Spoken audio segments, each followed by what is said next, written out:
Welcome to the Spearo Hangout, where we talk all things spearfishing, freediving and foraging. We're three guys from Devon in the UK who are excited to share some of the learnings from our spearfishing journey with you over the coming episodes. We bring in some special guests along the way to help spread some in-depth Spearo knowledge from some of the most experienced people in the scene.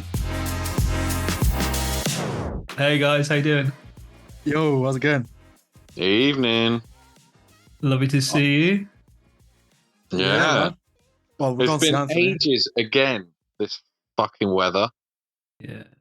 I thought it might have started to clear up by now, but I keep checking the cams and nothing's on. Well, I looked at the long range forecast and it says we're going to have some settled wind for the next week or so. So fingers crossed. Maybe Sunday. Fingers crossed. Well, there's still a lot of sort of like surface water and stuff that's got to get out though. So although the wind might be all right, I doubt the viz will be any good for anything much more than scalloping. Yeah. And all the fish have gone home anyway, right? No more bass. Oh yeah, yeah, true. End of bass season. End of bass season, November.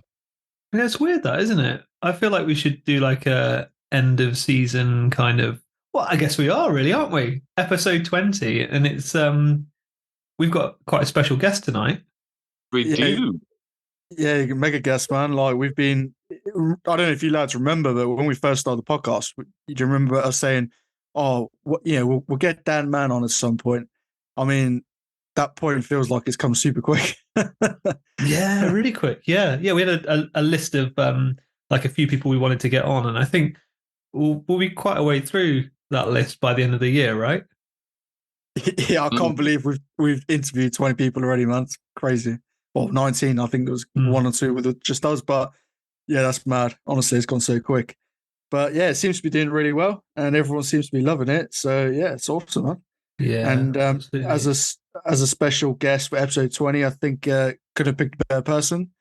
And we've also got a prize we're going to be giving away as well, which we've got a few sponsors on board with. So we'll give the sponsors a shout because they've generously donated some prizes towards the giveaway.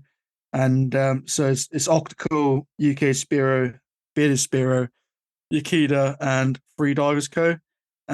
If you want to get involved in the giveaway, just check us out on Instagram. It's the _Spearo _hangout on Instagram, and there'll be details how to enter the giveaway. And there's some cool prizes, man. So yeah, amazing.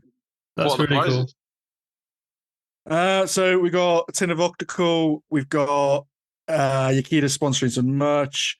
Freedivers Co. are going to be giving away a Bulldog spear gun. Got a logbook from the UK Spearo, and we've got 2 50% off vouchers for Sam Seeley's lobster hunting courses. Amazing. Oh, amazing.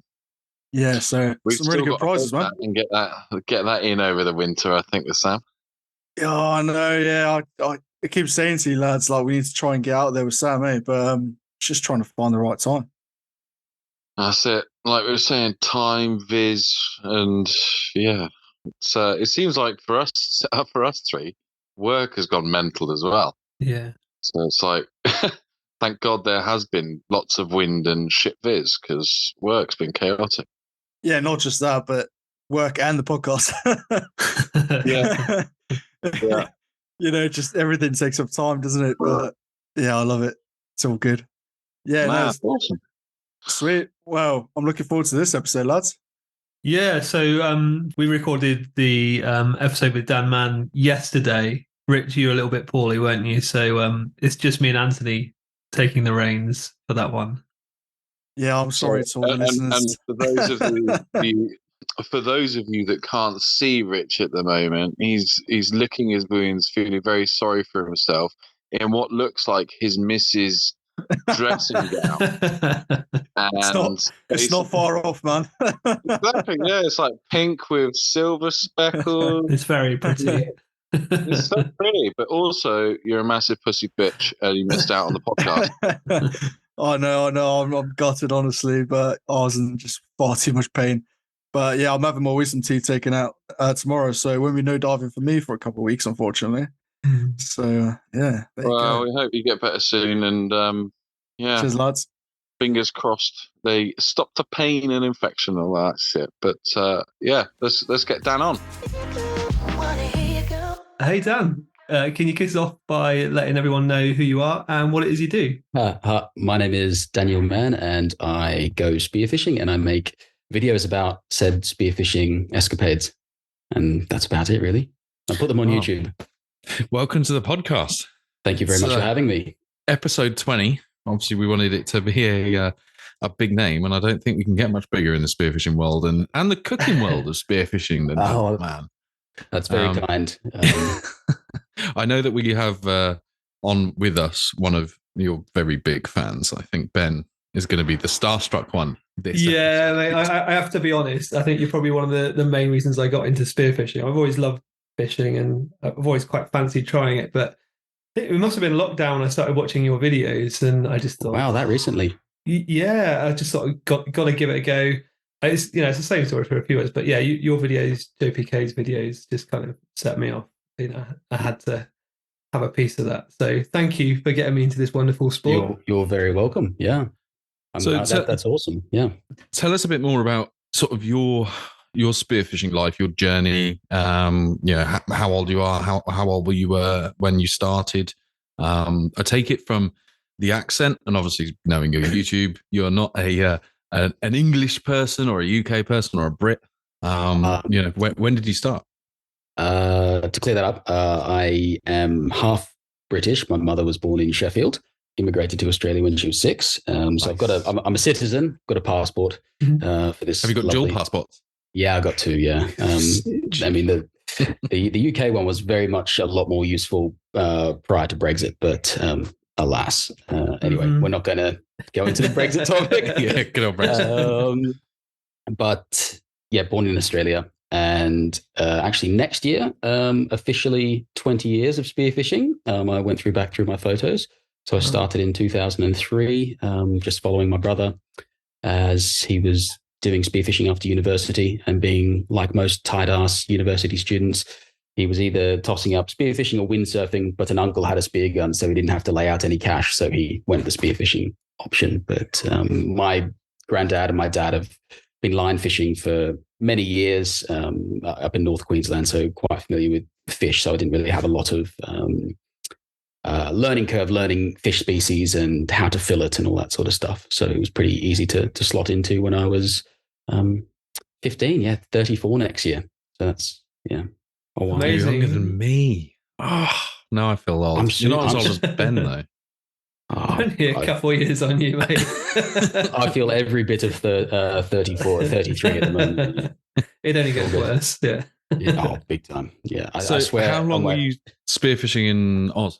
Spearfishing in Australia till I moved here 7 years ago. In 2015, I moved to the UK. So speared from 2003 to 2015 in Australia, on the East Coast mostly. I've never been to any other coast, just the East Coast, which is 4,000 or 5,000 kilometers of coastline. It's quite a big East Coast. And then I've been back a couple times since living here, done a little bit of diving there again. So yeah, that's basically it, really. And East Coast, is that what's sort of the typical video that we see on YouTube of the crystal clear blue waters, 30-meter deep, catching the big kingfish and the big stuff? Or yeah, you get a lot of that. Where I'm from in Brisbane, it's quite a melting pot of species you get typically in Australia. You get a mix of the northern tropical species, you get subtropical species, and you also get some temperate species as well, which are stuff you normally find in Sydney. To give you some perspective, where I'm from in Brisbane to Sydney is about 900 kilometers. So it's quite a distance in. Here we go. This is going to test me. I'm going to look like a fool here if I get this wrong. Latitude. Oh, is it latitude, longitude? Whatever. It's quite a distance up and down, north to south. So you get quite a variance in species. Where in Sydney, you get quite a lot of small fish. The biggest thing you're going to shoot there typically is a kingfish or a marlin or something like that. But where I'm from in Brisbane, if you can name a fish, it's generally been shot there. You just get such a mix of anything. Nothing surprises me anymore. That's awesome. Really, there's a much bigger variety of fish out there than it is over here, right? I mean, I've heard Noob Spiro Trek, saying some disparaging remarks around how undiverse our kind of local population of fish is. How do you find it? In Australia, I mean, there's oh, the club I was in on the Gold Coast. Our reduced score sheet, which was considered very selective, still had 60 or 70 species on it. Wow. For a competition. So if I were to go over there, that'd be like a real challenge to know what I'm shooting. I guess some species are, off the list because you're not allowed to shoot them, or how does that work? Some species are off the list due to fisheries regulations. So you can't shoot them because they're either protected, endangered, pseudo-endangered according to greenies, etc. There's a lot of politics behind some particular fish species that are protected. Right. And there's closed seasons as well, but also taste. Most people, stuff that's quite large. I mean, you can go out any day of the week and shoot what we call a swordtail surgeonfish, which is kind of a round surgeonfish looking thing that you would have seen in any of Ryan Meyer's videos, the coal type looking animals. They're pretty easy to shoot. They're dumb. They get maybe 5 kilos if you get an absolute monster, and they shoal up on the surface, and they're normally an indicator of really good fish, but they're actually really tasty. But not many people shoot them because they're kind of there's no prestige about shooting a fish that sits under the surface and looks at you, sort of thing. But they're very much tasty. So you wouldn't have that sort of thing on score sheets typically. And then as far as the amount of fish you go to shoot in a competition, I've dived competitions on the Gold Coast, south of Brisbane. In my club competitions, I've shot 13 or 14 species and still haven't won. Wow, that's crazy. Yeah, there are 14 different species in 6 hours, and you're not even really competitive. I've also, the further south you go, they get more species as well. So there's a competition on near the border of Victoria and New South Wales, the Eden competition, and people shoot 24 species in a 6-hour comp there, which is just ridiculous. So yeah, I did a Pacific Coast Championships as well, just a bit north of Sydney. I think I shot 16 species in a day, halfway down the field. That's insane. So with the water out there then versus the competitions, because this year was my first year of competitive spearfishing. And we did four competitions, of which, Ben, you came to all of them, didn't you? Yeah, we did all of them. And we weren't very competitive, would you say? Well, we tried, failed. But like here, the species and also the amount of fish that you get. Some competitions there's people catching just the wrasse and maybe a couple of mullet or a bass. But 24 different species of fish out there. Is the water just like kind of always fishy, or? It's not always fishy. Some people on those competitions that I dive off the Gold Coast for the local club competitions on just a Sunday social. Sometimes I'd shoot in winter. I might shoot 8 or 9 species and win a day. And then some people don't shoot a fish all day. It just depends on where you're fishing and that sort of thing. Where you're fishing, or whether you're called Kev Daly.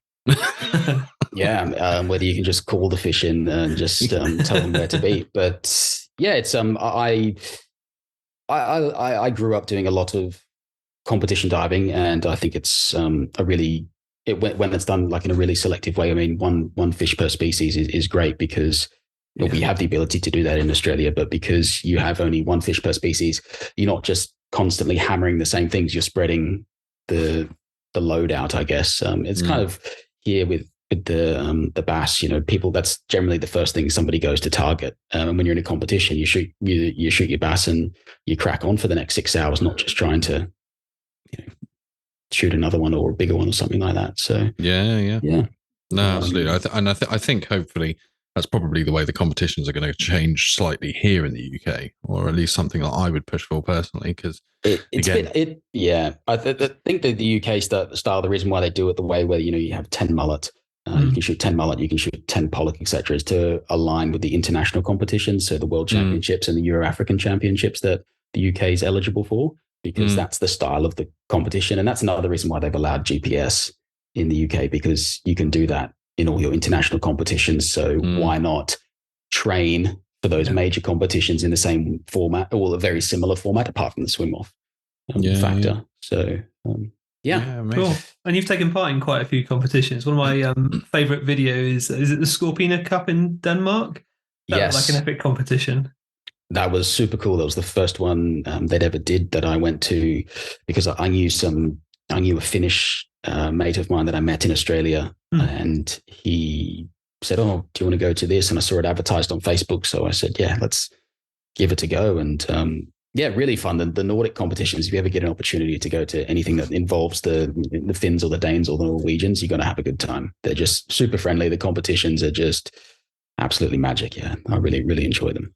That's something that we've been talking about recently, that we definitely need to book a trip similar to our Sky trip, but up to Norway. Yeah, Norway's good fun. We were talking about how we definitely need to do a shout out to anybody that's listening in Norway to chuck us a message and try and arrange something for next year. Because yeah, we definitely want to go there from watching some of the videos that you've put out and the other people from Norway that have put out. There is a lot of fish out there. Oh, and it's gorgeous. It's one of those countries that you can just keep going back to. I've been to Norway 7 or 8 times, maybe on separate visits, just for either hiking or spearfishing, city sort of stuff. And it's just one of those places you'll always go back to because everywhere you look's just gorgeous. Any like location recommendations or anything for us? If you want to shoot a halibut, go further north. If you want to shoot a bunch of 5 kilo cod, pollock, you could go anywhere from sort of Stavanger to Burda, which is just below the Arctic Circle. You'll still get halibut along those areas, but if you really want to go shoot a whopper, go in autumn and be prepared to do a lot of swimming and a lot of not shooting much else. So, how did your trip to Norway go? Was it this year? You went I did. I saw the videos. Yeah, it looked like torture. Yeah, it was a character building exercise. So in Norway, if you've ever been up in, particularly in the Lofoten Islands, which is a big spur of islands that come off just north of the Arctic Circle, you will see these A-frames that are built out in front of a lot of the fishing huts, and they're for drying cod. So if you ever go to, I presume if you've ever been to Portugal or Spain, you see bacalhau on the menu, which is salted cod, which is where it comes from Norway. So they basically, in the winter, they get all the cod and they dry them out and salt them, and they ship them off to mainland Europe. And in the winter, they get a migration of these cod called skrei cod or skrei cod, I think it's called. It's Norwegian pronunciation. And basically, they migrate down from the Barents Sea near Greenland and Svalbard, and they are whoppers. I mean, there's videos online you can see of, you could literally walk across the backs of these fish. They're on the surface in tight balls, and they're 40 kilos. They're absolute monsters. And that's what we're trying to find. Yeah. You need to go out there at the right time. And that's kind of February, March, which, as we know in the UK, is a very grim time of the year. And up there, it's even worse. And you're trying to find a migrating fish population that may or may not show up on any of the days that you're there. You're trying to navigate weather. It's absolutely crazy. One night, I swear, Joe Pike and I thought that the cabin was going to blow over. It was outrageous. I think it blew 50 knots with snow overnight, and it was. I didn't sleep much. But yeah, we didn't find any cod. I think there was one cod seen on the entire trip. When we were in the water, we saw plenty back at the fishing lodge because they could catch them out of 100 meters. But we did find one bait ball, and there was nothing on it, unfortunately. So spoiler alert, if you watch that video, there wasn't much fish action, just lots of cold action. But we had to try. I quite like your videos where you don't catch anything. I know that sounds terrible, but I quite like the adventures. Yeah. Like when you're hunting for your Dentex and you keep going back and you don't catch them, but like there's that sense of suspense. You know that you're going to one day. You're going to keep going back. You're really determined, and you did, didn't you?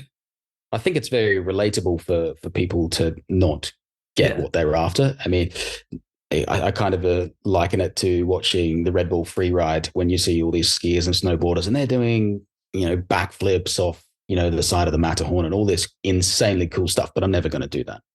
But it's not that relatable. It's cool to watch for a bit, but you don't go, I'm going to go out and do that. But when I think one thing that's made my videos a bit more quite watchable is because I do fail and everyone can relate to that.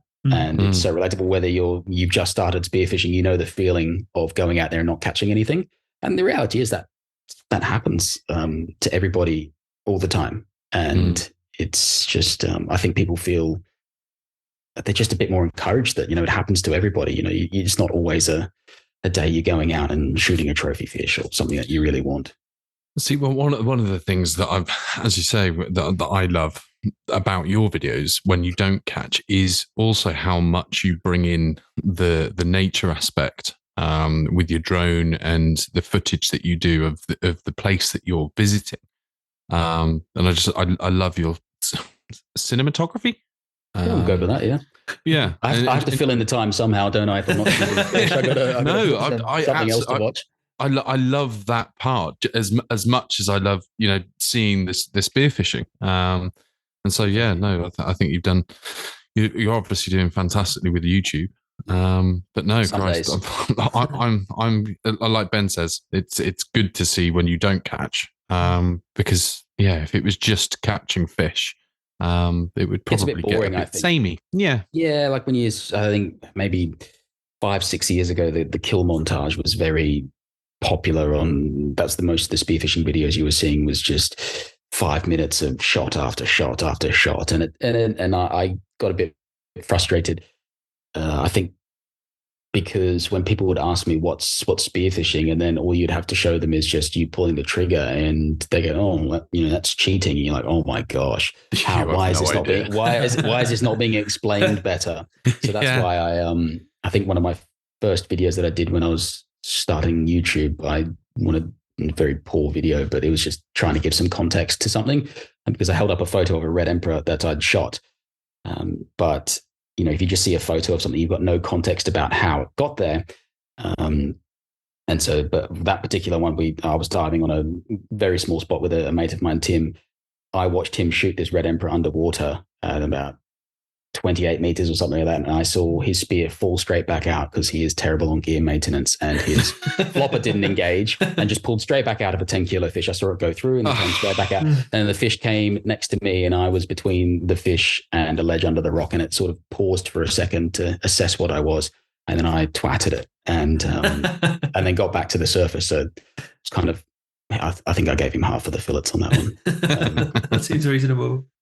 Nice. But it was a cool little story because you just otherwise you just see a photo of a dead fish, and I don't think that's ultimately the spearfishing experience that most of us are used to.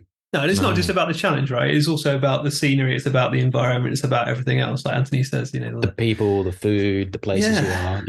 Yeah. The escape as well. This, especially considering when I'm sort of from Reading, so I'm outside London, but I know that busy life that you can lead in cities, and once you get out at sea, especially if you're abroad, you can escape, and it takes you away from everything else. So it's not just the shooting of the fish. The shooting of the fish is fantastic, and then enjoying it with other people, but also being out there just floating. Yeah, being somewhere else is great. Yeah, all different places is nice. That's what I am. Being somewhere else. Yes. So recently, we were just talking about the Dentex. You've been all over the place. It seems like the end of this summer, haven't you? Yeah. Well, this year I've spearfished in 12 countries. I'll count the UK as one, which is cool. So start of the year went to Norway. On that trip that was planned for a couple of years, but COVID, etc. I had a work trip to the United Arab Emirates, and so I strategically planned my flights around diving out of Dubai. I went to Corsica on a film shoot for a large spearfishing company that everybody would probably know, but probably not allowed to say yet because the video is not released. Did a little bit of spearfishing there, and then my wife and I quit our jobs at the start of the year, and from June we took a bit of a sabbatical and went to Spain, Portugal. So we started in Portugal, Spain. I went to Sicily, Puglia in Italy, so just Italy, and then went to Albania to dive. Went to Greece. I went to Finland, and then we went to New Zealand, then Australia. Somewhere else I dived. Anyway, a few places. It's pretty epic, right? I was going to say, what a problem to have. You can't list all of the places you've dived. Yeah, so it's been a massive year, like the most massive year of spearfishing ever, which is really cool. That's amazing. Well, I'm sure it's well earned. Yeah, it's amazing. And Hannah's got into spearfishing as well recently, or has she been doing it for quite a while? She's not so much into the spearfishing side of things as far as wanting to poke fish, but she's very much into the traveling, bit of free diving. She's getting really good at that, actually. Probably going to take her on a free diving course, hopefully in the next month or so. So we can go to a pool in Richmond to go do some training, and then she's good at she's keen on foraging. So in New Zealand we've got abalone, so the power, and the kinner, which is the sea urchins. So she's bang up for that sort of stuff, but not really that keen on having a gun in her hand, which is fine. Yeah. Is she still like? Can she grab the lobster? Is she up for that? Oh, I guess she would be, yeah. But I'm terrible at lobsters. I think I can count on one hand how many lobsters I've got in this country. I just don't really look for them that much. Oh, sorry. They call them in Oz. Is it? I don't know. They don't call them lobster, do they? They call them crayfish. Is it crayfish? Yeah. Depends where you're from. Like fishery is listed as a tropical painted crayfish, and then there's southern rock lobsters. Then there's an eastern rock lobster. But it's all. They don't have. There's no salt water crustaceans with that look like lobster or crayfish that have the pinchies in Australia. They're all just sort of non-pinchy ones. Yeah, spiky. Non-pinchy ones. Yeah, exactly. So going back to your escapades in, I think it's mainly Greece, right? You shot your first Dentex there. I shot my first Dentex in Spain. Oh, Spain, sorry. Yeah. And as some people, as purists would say, it's cheating because it was in the Atlantic, not in the Mediterranean. Right. There is a lot. There's a lot more fish in the Atlantic side of Spain than the Mediterranean side. Yeah. Of many of those countries. But Spain reminded me a lot of Brisbane, actually. There's current, most of the diving was sort of between 20 to 30 meters and really interesting structure. And you're using the sonar to find where the bait's sitting on up current sides of rocks and diving on features, that sort of way. Very similar to how I dive at home. So it was quite easy to slot into, but also the fish are still very smart. Yeah, and it was quite an achievement for you because you certainly made it sound like it was quite an achievement having, all these kind of failed trips and not being able to find one. Is it the most elusive fish you've kind of tracked down? I don't think they're particularly elusive. They are and they aren't. I mean, for some people, if you know where to find them, that's easy enough. But trying to find them and understanding where to find them from an outsider's perspective of where you're going, generally to Greece on a holiday where I'm trying to mix a bit of spearfishing, bit of holiday, relaxing sort of thing. You might be there for a week, 10 days or something like that. You might dive 3 or 4 times. You're shore diving. So all those spots are going to get hit. And the thing about the Mediterranean is there's just so many people that go spearfishing there. I think, don't quote me on this, but the last time he was talking to me about the numbers, I think in Italy there was over 100,000 registered spearfishers. I mean, really? Conservatively, people that actively go spearfishing. Oh, it's huge amounts of people. Like everybody knows what a spearfisher is in the Mediterranean. Anywhere you go with a spear gun, people know what you're doing. Whereas in the UK, people are like, "What are you doing?" Etc. I had one guy one time on a coastal path looking at me, and I could see him like looking at the bushes through me, and I was on the shoreline, and he had a big yellow high-vis vest on, and I was swimming back to the shore. And then he said, "Boy, what are you doing?" I said, "Swimming." And he's like, "Where did you come from?" Like thinking I was some sort of, Russian spy or something like that. That's just emerged out of the water, or some immigrant or something like that they didn't want to, some jingoistic person didn't want arriving on their shores or something like that. But in the Mediterranean, there's just so many more people. And so the fish are just a lot more scarce. So going to Spain's a bit easier. But I did end up getting some in the Mediterranean. Not very big ones. I saw some big ones. But as far as them being elusive, I think just trying to work it out for myself has been difficult on my own. And I've had a lot of help trying to get them in Greece. And Italy, I've dived there with some other people and tried to look for them. But it's just not a fish I've had a lot of luck on. And I think it's about the spot and and knowing when to be there, what time of day, tides, moon phase, all this sort of stuff. And just having someone local to go, hey, I see Dentex here, so you might see them as well. And I was going to say, looking at the video of the videos that I watched, and the chap that took you out, and he was sort of putting you on the spots, but it looked like it was also really difficult, or like it was a completely obviously brand new fish for you, and trying to learn their behaviors and how they reacted to you and how to catch them. They look really skittish. Super skittish. I mean, we have a similar fish in the same genus in Australia that we call a snapper, but it's a Pagris auratus. It's a pink-looking thing with a knob on its head when they get bigger, and they're somewhat skittish. But you can also find dumb ones, and you can also, as you've seen online, there's videos of very dumb Dentex as well. So you can get stupid fish of every kind. It's just they're not often stupid. And so I'd had some idea of hunting those in Australia, but diving in Australia makes you a very lazy hunter as a spearfisher, because honestly, it's just incredibly easy compared to going in the Mediterranean. So all summer, sorry, digressing here, but all the summer I dived the Mediterranean, and then I went to New Zealand, and I felt like I was cheating in New Zealand because the fish are honestly, it's harder to shoot a rock in New Zealand because a rock doesn't swim up to you. It's just ridiculous. There's so many fish, and the only hard thing to shoot in New Zealand I found was the snapper, the same species we get in Australia.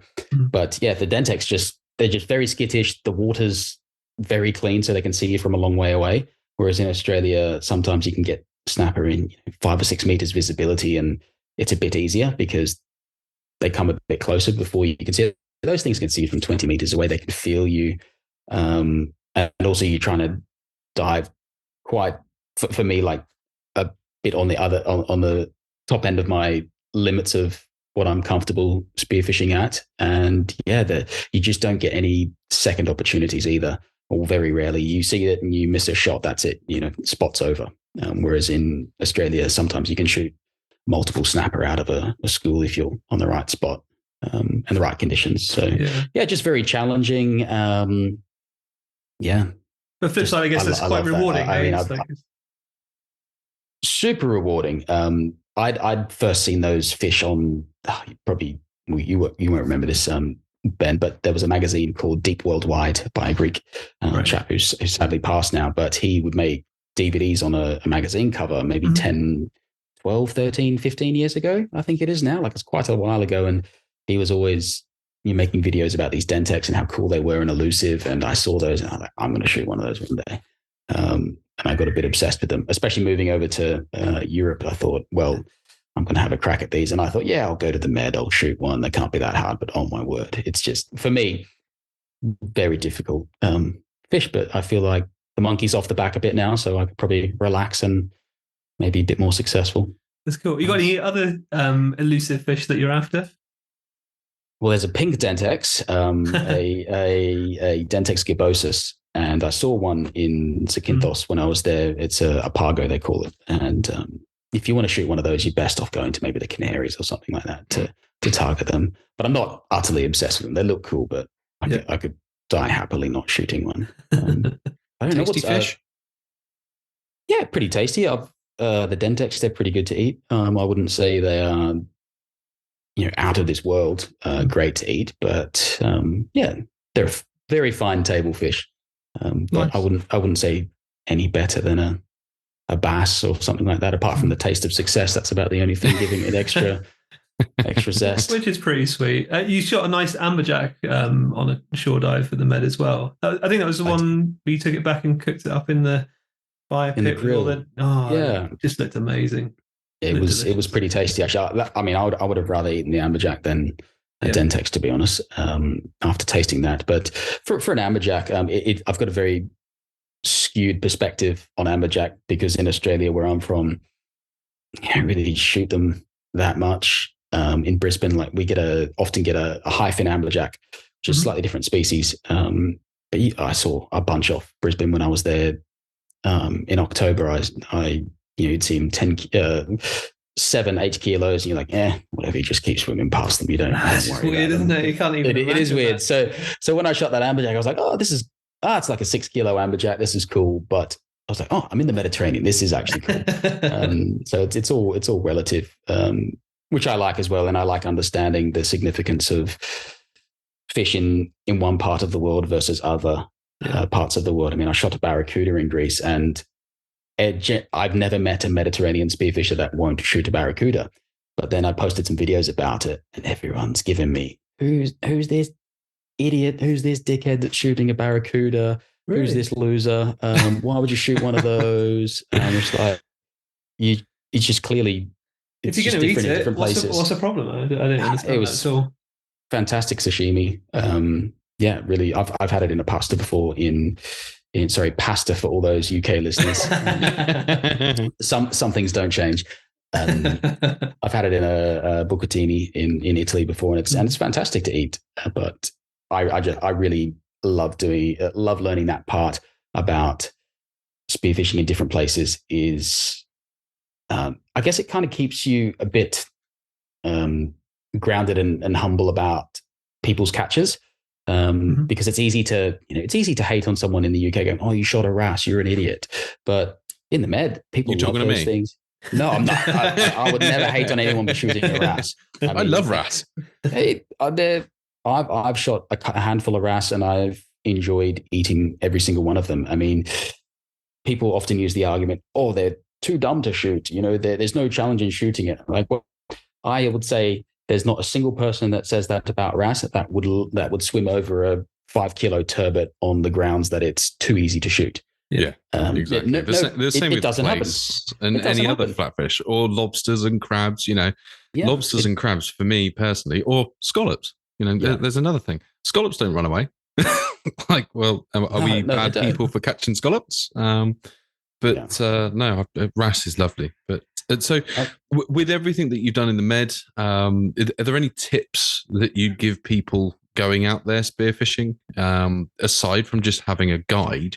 If they're going out there without a guide, what would you give them info-wise?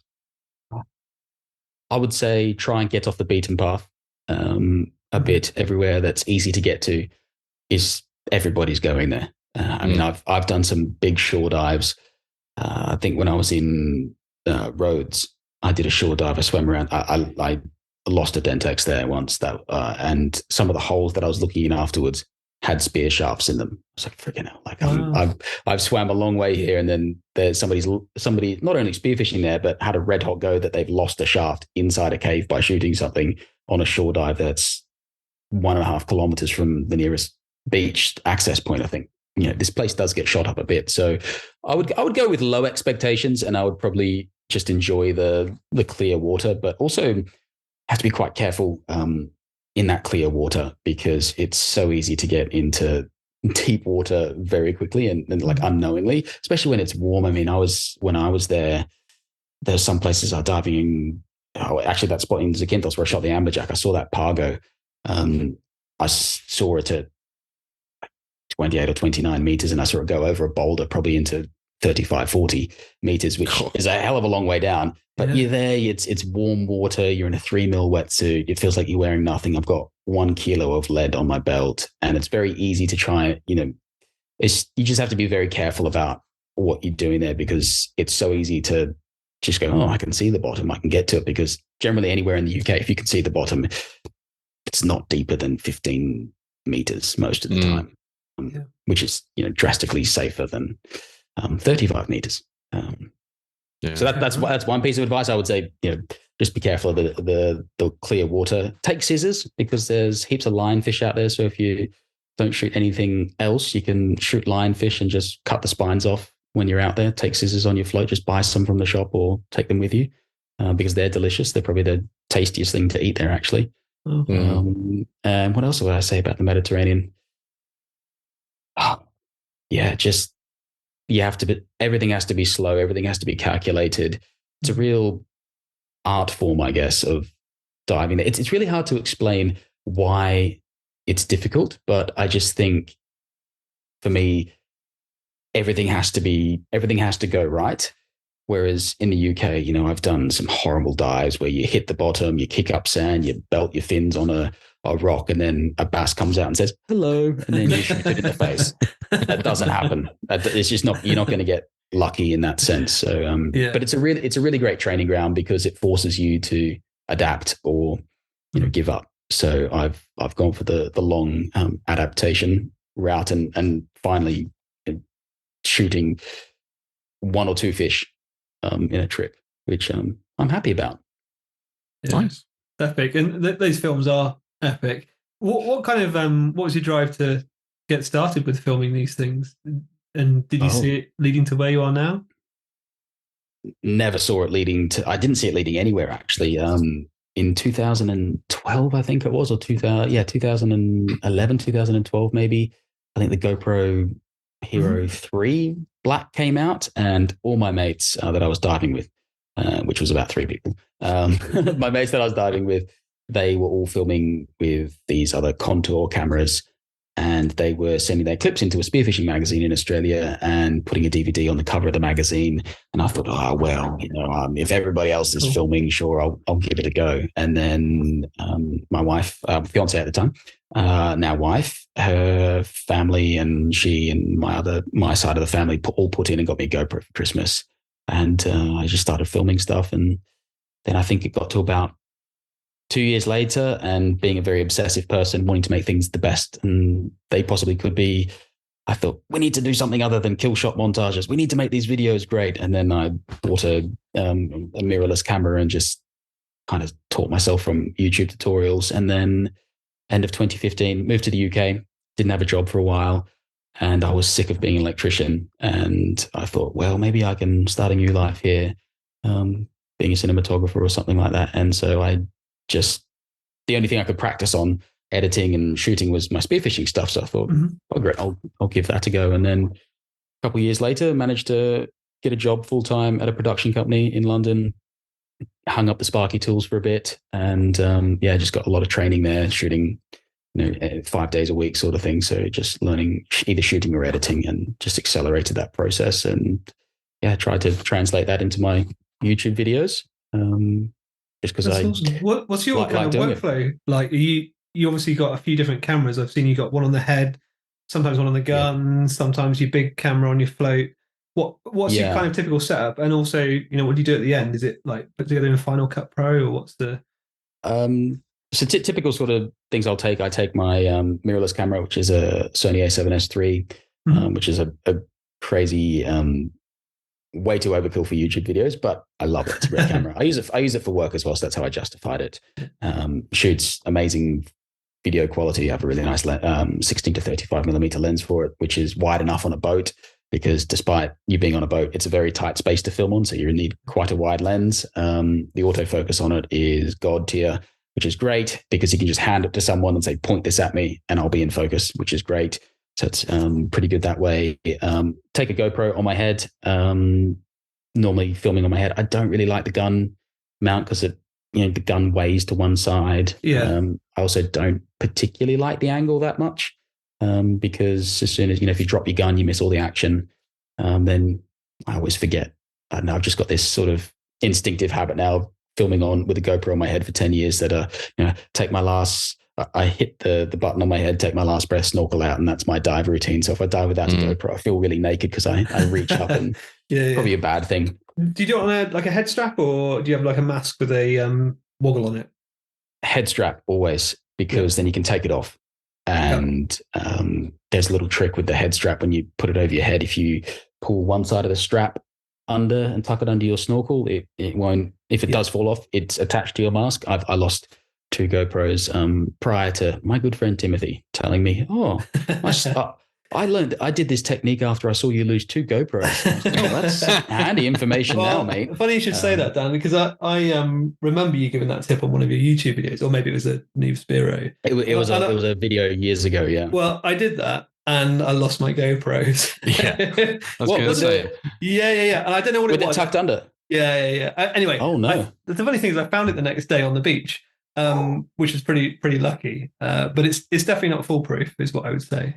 No, it's still, I would say if you're diving a lot, replace your head strap every year because the elastic wears out. And then that also introduces a lot of shake into your head, particularly with these new GoPros. They're massive now, like the 10, the 9s and the 10s are huge, and you really feel them on your head versus the sevens. Like the 7 for me was the perfect size, like form factor. The battery lasted a decent amount of time and that sort of thing, but just like there's better things out now. So talking about head straps, and I used to. Well, I've got a. What is it? Is it a 10? I think it's a 10 black or something like that. Yeah. And I had I can't remember whether it was a bow shat or some other kind of mask with the GoPro mount on the mask. And we were out in one of the local haunts, and anyway, I had the GoPro on, swam through a load of stringweed, and sort of forced my way through. Anyway, 10 minutes later, I've then got leaking coming through the mask. And I'm like, what the fuck is that about? And I then realized, sort of casting my mind back, I'd torn effectively the mask off of my face and dislodged the rubber from the mask. Perfect. And it was just like, oh, great. Well, that's ruined the fucking dive then. Thanks. To be fair, you did carry on diving for another hour. And I'm sure you caught fish after that as well. I was just spending the whole time with my head on its left, blowing through my nose like a fucking scuba diver trying to keep the water from coming in my mask.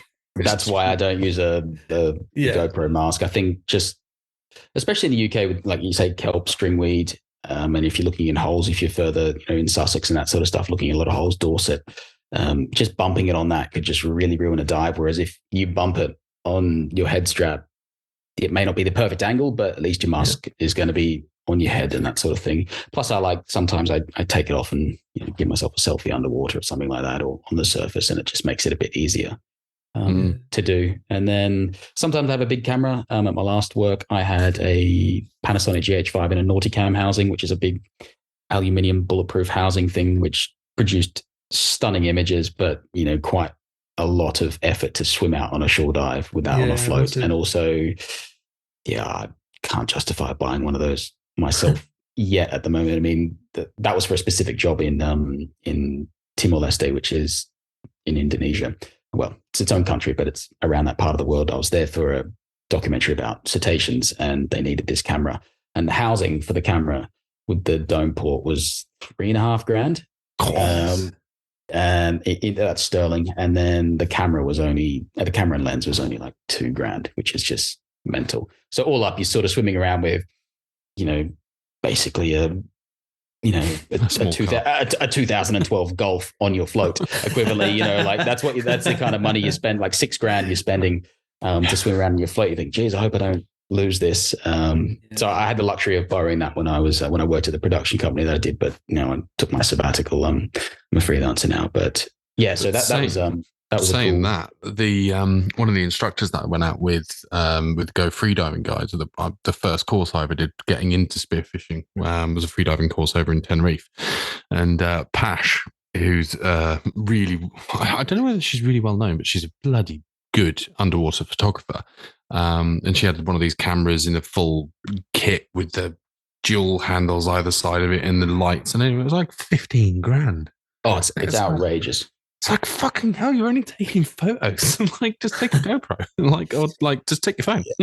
Yeah. Good photos, though. Like, you get different size sensors in them, don't you? And then the one in the GoPro is pretty small. So whenever there's a cloud in the sky, like, the picture quality just takes a dive, right? GoPros are great when there's a heap of light around, but they do struggle when it's a bit darker. But also, there's the practicalities of the GoPros, maybe. Sorry about that. Can you hear that? Only a little bit. That's fine. Okay, you can only hear the baby a little bit. Okay. It sounds like a cat meowing. So it's okay. We'll say there's a cat outside. It's my niece. Sorry, she doesn't want to go to bed. What were we talking about? Oh yeah, the GoPro. The great thing about the GoPro is it's so easy to dive with. So the practicalities of it mean that you probably end up with more footage that's okay than trying to carry around one of those big camera rigs. Like I think I've used that big camera rig, and I think the deepest I've taken it's maybe like 25 meters, and it's a hell of a long way to swim with a huge one. I'm sure you would have seen David Ochoa, a Portuguese guy. He makes just the best spearfishing films that I've ever seen. Like when I say, what do I want my videos to look like? I want my videos to look like David Ochoa's. He swims down, he dives 40 meters, 45 meters is one of these things filming people. It's absolutely insane. And yeah, hats off to him because his footage looks awesome. But yeah, the thing about it is if you're going to be taking one of those, you need to be, if you're going to be investing in one of those, you need to be able to make money out of it, or you got to be really flush with cash just to have a nice toy. But they are cool. They do produce a much better image, but for the majority of the stuff, your GoPro is great because it's easy to take along. It's in an affordable price range for most divers. I mean, if you've got a set of carbon fins, you can more than likely afford a GoPro or something like that. So. And you were testing out the DJI Osmo or something like that? Yeah, so they reached out and asked if I wanted to test one and maybe just see what I thought and do some content for them. And I really like the camera because it hasn't frozen on me once. The battery life seems much better than my Hero 10, and the stabilization's on it's great. The video looks really tasty and crispy. They're releasing an update. It was supposed to be on Friday, I think, but I think it might have got delayed. But to add 10-bit color to it, which is what the new GoPro 11s have. That means nothing to most people, but most of your GoPros film in 8-bit color. So video is made up of red, green, blue pixels and a brightness value. So when you've got four values in a cluster of a pixel, it's brightness and a mix of RGB. When you have 8-bit color, you have 256 shades of blue, 256 shades of red, 256 shades of green, and that's all you've got to work with. When you have 10-bit color, you have 1,024. I think it's 1,024 colors per channel. So you've got you got a butt ton more information, and it just makes grading your footage a lot easier. You don't get those horrible big bands that you see in the sky, or underwater you see big blocky sort of bands and that sort of stuff on your footage. So that'll be a fantastic little update to the camera when they finally get that into there. But yeah, I really like the Osmo. I'm probably going to use that over my GoPro because the audio sounds good as well inside the housing. And that's a big problem that I have with the GoPros is when they're in a housing, they have that they got this this hissy sound. It's like noise reduction, isn't it? I think it's like detecting whether there's underwater or wind or something like that, and it's muffling the sound. I think it's when it's in that clear housing, the waterproof one. It's kind of echoing inside there, but bouncing around in some sort of infinite loop of trying to reduce the noise and kind of destroying it. Because I have to go through noise reduction on every single one of my clips if I use the 10. But ironically, my Hero 7 it doesn't do it for some reason, even in the housing. So that's why I always carry Hero 7 on my float inside the housing because I can talk to it. And I can get okay audio out of it when I'm at sea. But the Osmo doesn't have that problem either. So it's, 3-4 years older, a newer camera tech. So I'll probably going to use that. Cool. I tell you what, the biggest problem I have with the GoPro is I can't tell whether I've turned it on or not because the sound's the same for when you're turning it on and off. So they are different. The bloody beeps. Yeah. Have you just got used to that over the years, or have you lost as much footage as I have? I don't often lose footage, to be honest, but I do use the one button on mode, the quick capture mode. Yeah. I think I don't.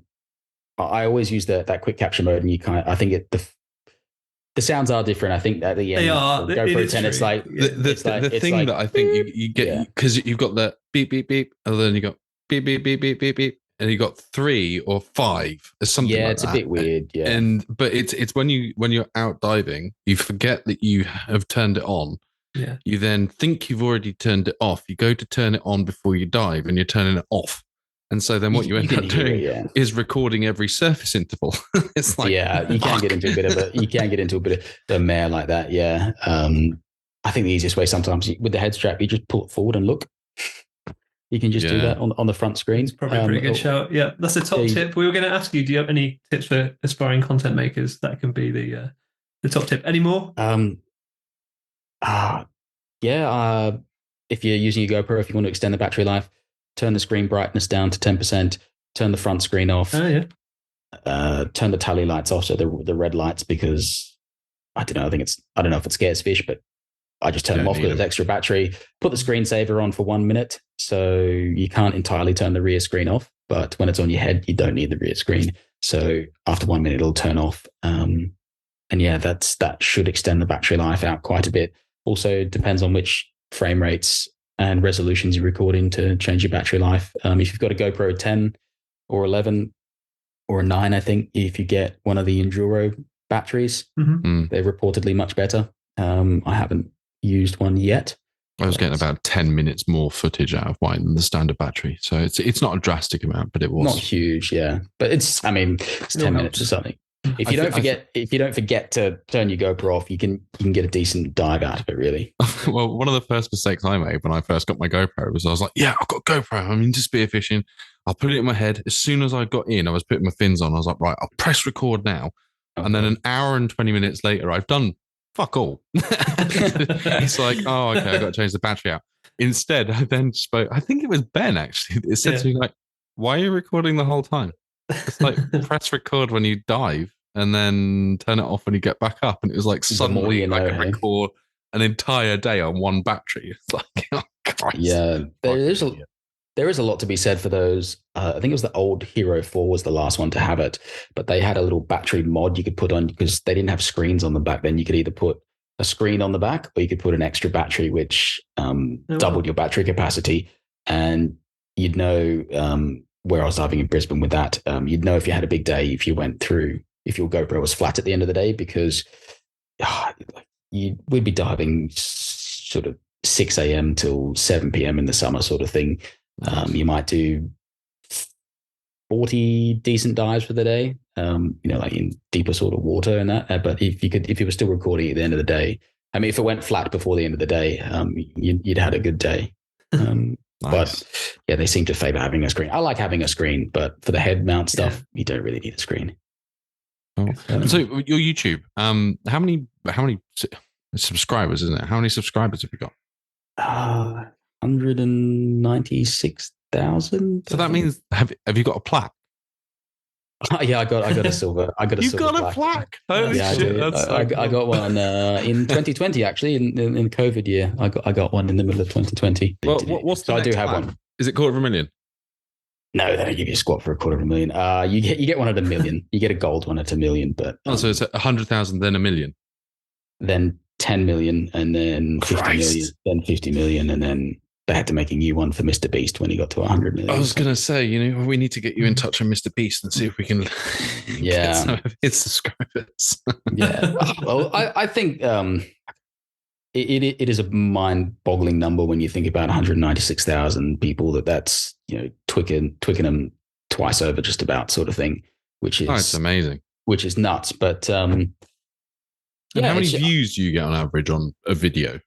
Oh, this is a contentious point. Depends on the video. Like I never know what video is going to take off. Honestly, I literally close my eyes, press the button, and say, "I hope this video does well." We'll see.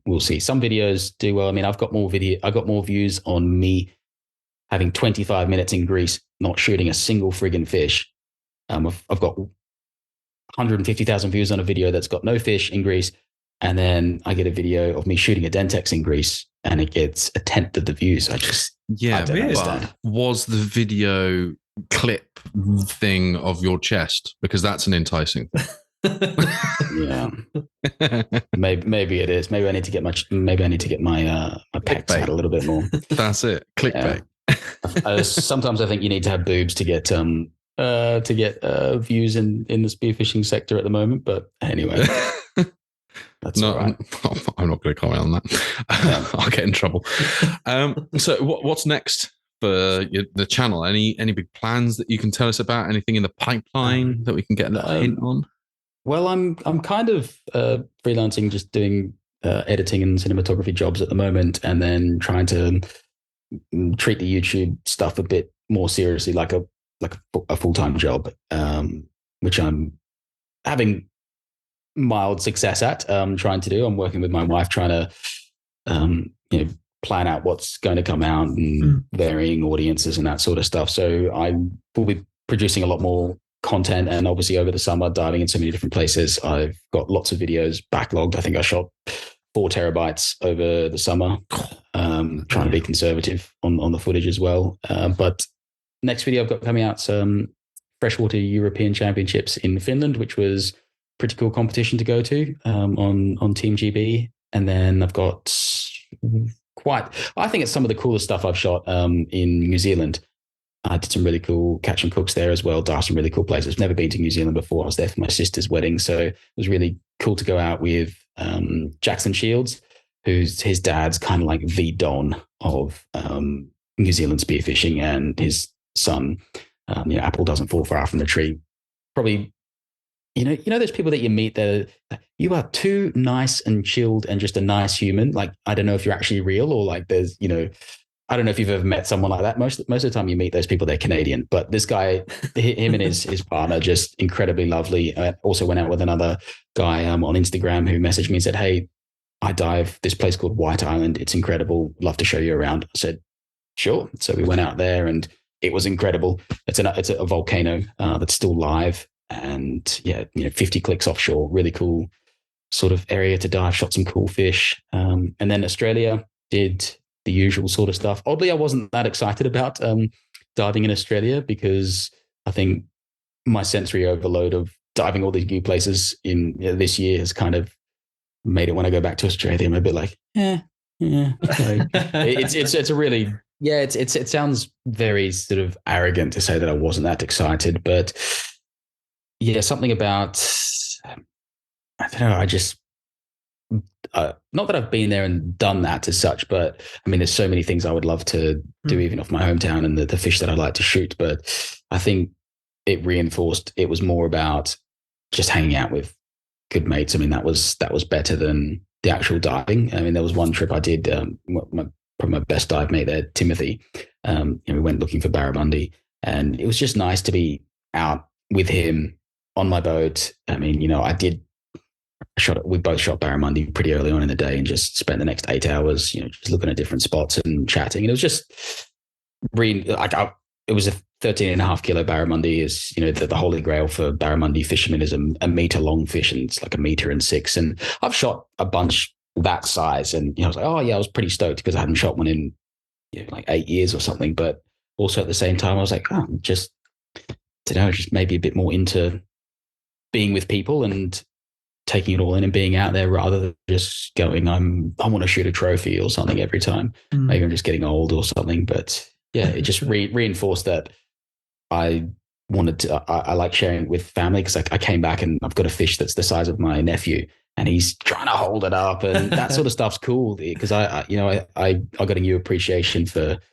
taking them out on a boat, because I remember my uncles took me out on boats when I was younger, and that's for me. I remember those memories very vividly. So I thought, oh, I know, I had that one of those, oh, this all clicks moment sort of thing. Where I thought, I need to share these experiences with nieces and nephews and that sort of stuff. So maybe the fishing, like what the fish were, was probably a secondary thought compared to, the actual activity itself, or just being out there. I mean, yeah. So and that's sharing the food as well. I guess one thing I've noticed in your videos is a lot about sharing the food when you come back. There's always like a load of people tucking into these awesome meals that you've cooked up. Is that where do you get your chefing skills from? Have you spent time training there, or is that just like trial and error? Never done any chef training. My older brother and my older sister all went through the same, I guess, parental training. Yeah. That's you turn to 14, you either pay rent or you cook once a week. Just for life lessons, not because they need money. Sounds like a good deal. Yeah, it was just you're going to need to feed yourself one day, and my folks didn't want me growing up on microwave meals, and so I made really shit food for the first bit. And how do I turn a fry pan on? It's a weird thing to, I don't know, I guess people of our vintage, you think that cooking, I mean, how can you not sustain yourself? But at some stage you didn't know how to actually make your own food, which is bizarre. I mean, you can make a sandwich, but so I guess just always doing that. My family were quite big up on having people around and hosting them and having people for dinner and that sort of community style event, just putting on a nice spread and having people around. And that's what I love to do. I one of the things I think in the lockdowns that was big for me is if I did go diving, because I was diving a lot more because I was furloughed. So I'd always have a lot of fish and scallops and that sort of stuff. And I would just get 6 people around because that was the limit. You'd have 6 people at the place. You just bunch of wine, bunch of home cooked food, and just chat for 8 hours and drink wine and have good food. And that just it's oddly some of the fondest memories I've got of the last couple of years. I mean, as terrible as COVID has been for everything, there was some things that were good, as forcing you to do these things together. And yeah, that's just one thing. The best out of a bad situation. Yeah, I got to go diving lots. I got to hang out with my mates a lot more. It was get paid. And get paid. Yeah, I love being paid. Can we go back there? Too soon. Bring back furlough. Furlough.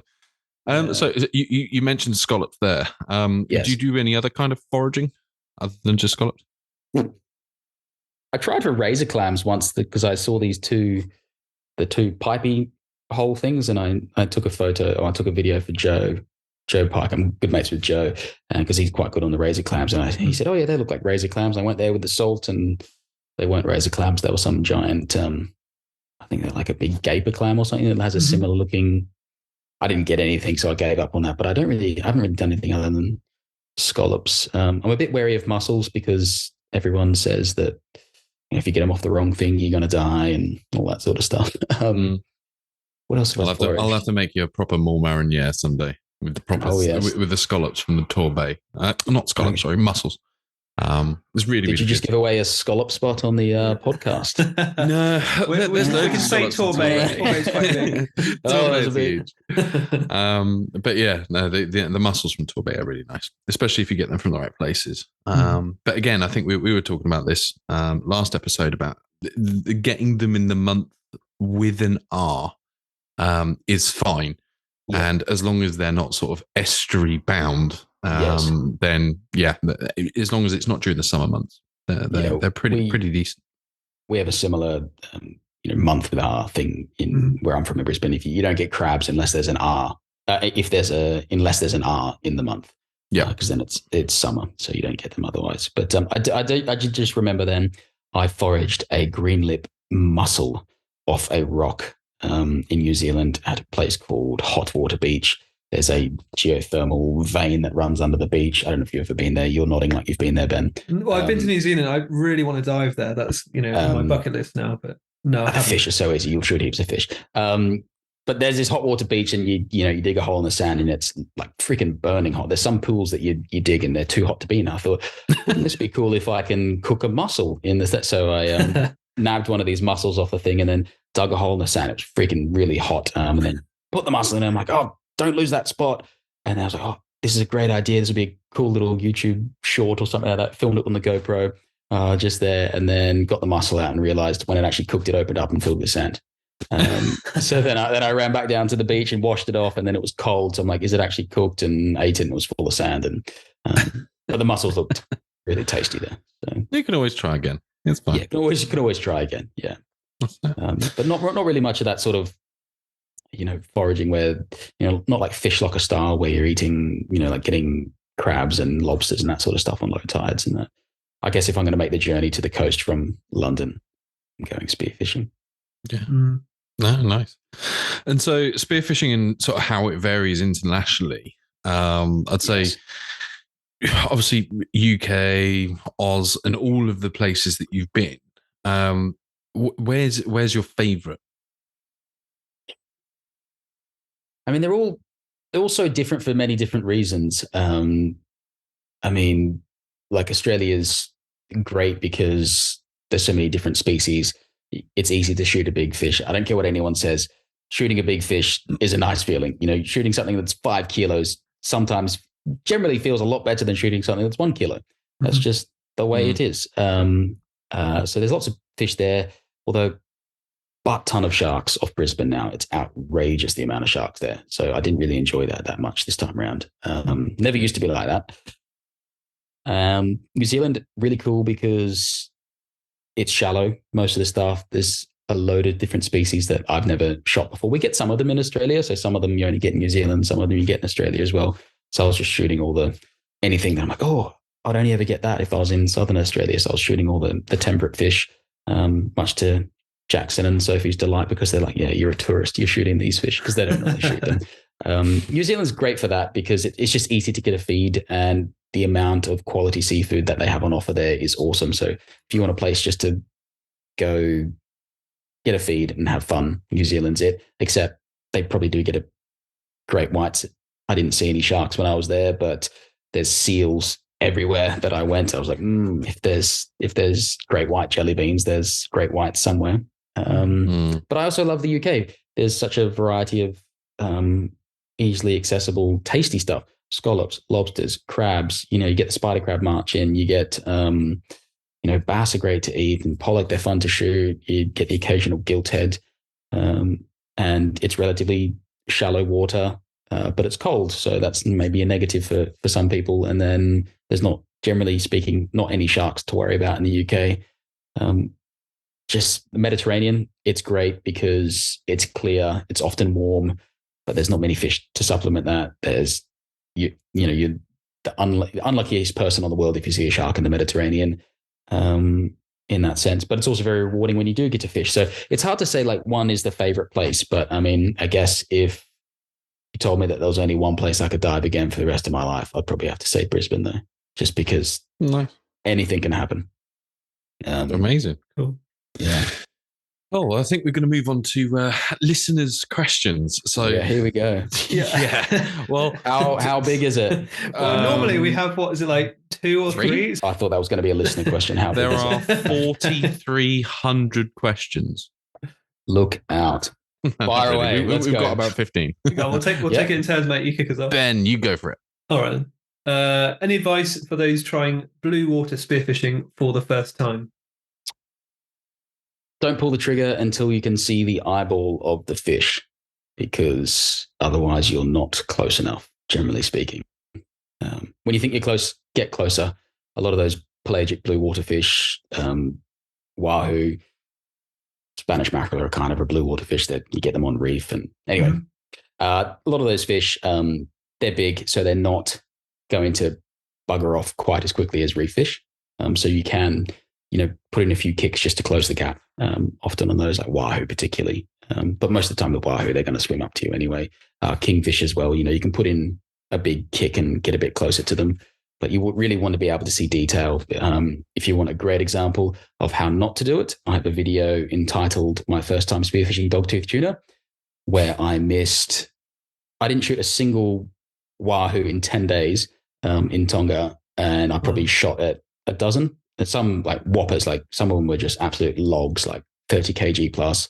I missed dogtooth tuna, all because one, I didn't test this gun, and two, just wasn't close enough because the water was just, you can see the bottom in 40. You can see that, like from the boat one day, we got to this place over the side of the boat, you could see the sand in 35 meters. You clearly see the ripples over the side, and you're diving. No way. You could see what species. You could tell the difference between a mangrove jack and a red bass on the bottom in 40 meters. Easy. It was just crazy, and that plays havoc on you. So yeah, just when you think you're close enough, get closer again. That's what I'd say for blue water, and use enough gun. Don't take an air rifle to shoot an elephant. Use enough gun and test it. Yeah. What happens after you have 2 or more pints? As famously 2 pint Dan, I probably default back to the colonial roots, and the accent probably gets a bit stronger, a bit more lippy, etc. But you'll have to find out if you ever come to the LIC pairs competition next year. I'll probably more than likely have 2 pints and find out firsthand. Such a shame it was cancelled this year. Yeah, I was abroad, so I wasn't too disappointed. But I'm a small frame, and after a day of spearfishing, generally most people are the same. They're dehydrated, so 2 pints in, and I'm pretty knackered. All right, next one. Your most memorable fish as a beginner? Memorable fish as a beginner. Probably got 2. The first one I remember, I think it was summer of 2003. I went to the Sunshine Coast, and I think I dived in an area that I possibly wasn't supposed to dive, unbeknownst to me. And I went under a pier, and I think I was like 14 or 15 at the time, and I shot a mangrove jack, which is like a small tropical snapper. Well, they get quite big, but the tropical snapper, it was 2.5 kilos, and I was super proud, but I didn't know how to fill it to fish, and so I had to wait for Dad. He was coming up that evening. I was proud as punch to go, hey, I shot something I can, we can actually eat it, not just eating it out of sympathy. And probably the other one that sort of beginner, I think it was 2007 or 2000, I think 2007, I went for a shore dive. It was my dad's birthday in 2007 or 2006. I went for a shore dive, and I was at this place called Kingscliff. It's probably the best shore dive spot, close to Brisbane. You name it, anything's been shot there.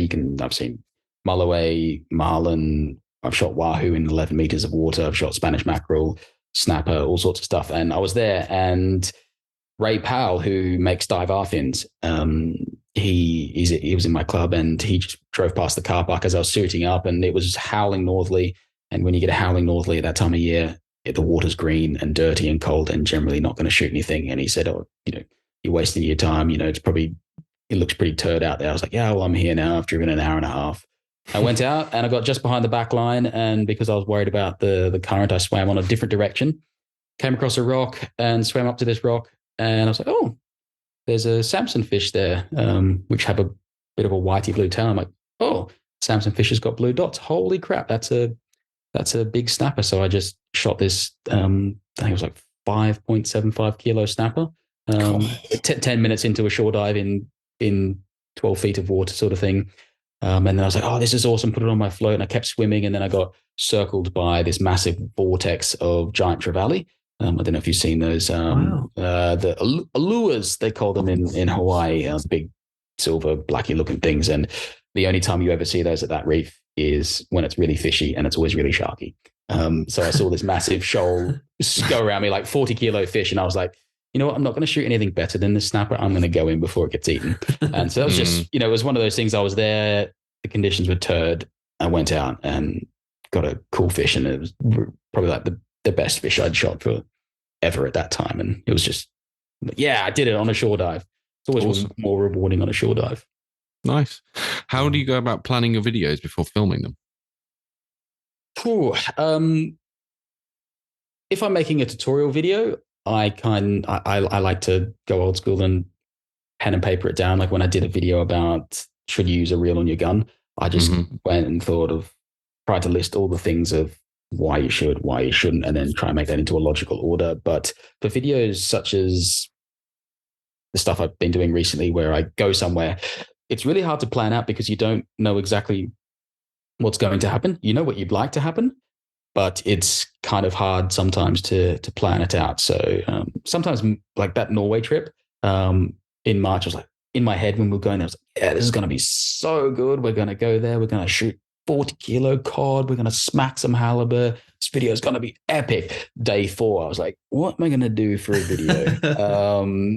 And then, so sometimes you have to maybe film some stuff there when you're there and thinking about the story. If you're that way inclined to, make your videos that way. But most of the time I just kind of go with the flow, and whatever happens on some of those more just adventure day type videos. But any of the tutorial stuff, I write down and go, and I type it up and go, this is kind of the idea that I'm going to try and communicate. But I don't use a teleprompter because they can look really unnatural when you're just reading off a teleprompter. Hi, my name is Ron Burgundy. I am a sissy lala. That sort of thing. I've done so many commercial shoots where people read off teleprompters, and they can be the most animated, lovely people in the world. And then they read off a teleprompter and their name is Joe Blogs, and it's terrible. So I kind of just, try and get it out in a paragraph at a time. Oh, cool. Best travel destination for spearfishing from the UK? So I guess that question is, where would you go if not in the UK? And presumably not. If you want to shoot fish and you want it to be shallow, go to Norway. So many fish in Norway. Beautiful country, beautiful people. It doesn't have to be expensive. I mean, I know there is some charters popping up there now, but you can book a fishing lodge and a boat. There's a wonderful website, dintur.no, and you can search by region, and it's kind of Airbnb for fishing lodges, and you can check availability of what type of boats they've got. So every time I've been to Norway, we've never gone with a guide. So we just look at the charts and look at the location, Google Earth, trawl the internet for all the information you can, make an educated guess, go somewhere and go looking, which is a very daunting task when you just rock up into the Arctic Circle and they say, here's the keys to the boat, have fun. Oh my gosh, where am I going to find fish? Which is a big part of the adventure. But if you want to do that and just have a great time, go to Hitra. It's kind of like in the middle of Norway. If you want to go shoot a bunch of fish, there's a very popular spot, Saltstraumen. It's near Burda. You can fly directly to Burda from London, I think, at certain times of the year, or via Oslo. Norway's great. I mean, and you can even take your fish back. If you're with a registered fishing lodge, you can you log your fish. You have to log your fish anyway, your captures, and you can take 20 kilos of fillet back to the UK, which is great. So if you do a autumn trip, which is probably the time I would recommend to go. A lot of people think going July is going to be great because it's the warmest, but because they get north of the Arctic Circle, they get 24-hour daylight for a certain period of time. The marine plants just go bonkers. It's like a hydroponic setup. It's like being, it's like people growing weed with 24/7 lights. Like it grows quick. So you often get dirty visibility because there's lots of marine spawn and growth and that sort of stuff. So like algal bloom. Yeah, like that sort of stuff, but turbo because you've got UV non-stop. So I would avoid, some people do dive around June, July, but I probably would wait a bit later in the season to go. But Norway's great. Heaps of fish. You can shore dive, you can get a boat. But if you do it yourself, I mean, the first trip I did for halibut, I think we paid between 5 of us, accommodation, boat, fuel, food. You take all your own food. You just get a bag to load up at Tesco's. I mean, Andrew Gom, he took a carton of Foster's over because it was that much cheaper to buy it from Tesco than it was over there. And then you put your fillets in it on the way back once you eat all the food. But nice. I think it cost us 600, 700 quid each for 6 days diving. Jeez, that's flights. Awesome. That's great. Our Sky trip was. We should have gone to Norway. No, Arian, we loved our trip up to you. Yeah. You went with Arian? I love Arian. He's a lovely guy. He's a very handsome dude. I'm just going to put it out there on the podcast. He is a good-looking dude. Yeah, very nice as well. Shame about his job role, though. Bloody please. Yes. I went to Finland with him actually this year. But yeah, he's great fun. I loved my time with Arian. Good chef as well. Loves to get stuck in. Yeah. He was also in the Navy as a chef, I think. Good lad. But yeah, go to Norway. You can go to bougie places. I went to a bougie place the second time when I actually shot a halibut, and fuel was like about 4 quid a litre because they made you buy their fuel and that sort of stuff, which is pretty punchy. Well, as we were saying earlier on, I think we've got a listener that's messaged us, Axel. If you're listening, which I know you are, we're going to be talking to you soon to get up. Oh, Axel from Arctic Spearfishing. Axel Ostervik. Yeah. He's. I think I saw him when I was up there on one of the trips I was with, actually, when I was there, and he just happened to be out spearfishing as well. But every time I see people go with them, every time I see people go with him, they do really well. And, if you want to cut out that wasting time for the first 3 days trying to find fish, get a guide, because those guys dive up there all the time. So you'll have a blast if you go with them. That was exactly the same with Arian. The first day, sort of within the first 10 minutes, you're tired after the long drive because we drove up there. So it's like 13 and a half hours. We drove through the night and then had to dive that day that we got up there. So we were sort of up there at 3 a.m., 4 a.m., and then diving at 9 a.m. With Arian saying, come on, you pussies, get that cold water in your suit. It's sort of like, but with Arian, it was first dive straight out of the boat, there's fish. That's what you want. Yeah. It's that local guide. So no, really good. Next question.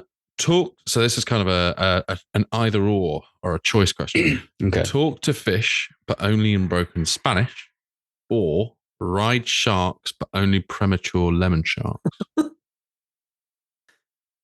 I would go the Espanol. Be able to talk to fish.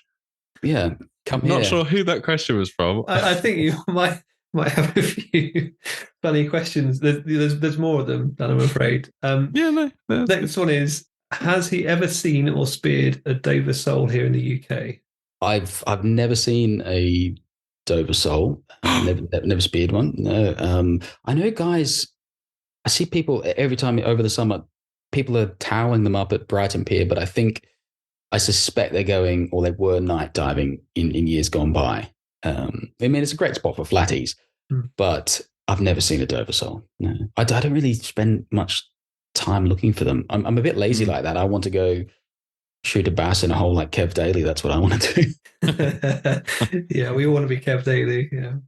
Or I just want to get tour guided with Joe Pike and he'll say, oh, go over here, shoot a pollock here, go do this and that. Yeah. There's a lobster in that hole. And then it's just good fun that way. But yeah. I was going to say, I mean, I know you said about night diving, but you can catch them. You know, Dover sole and flatfish are easy to catch at night because you can just grab them.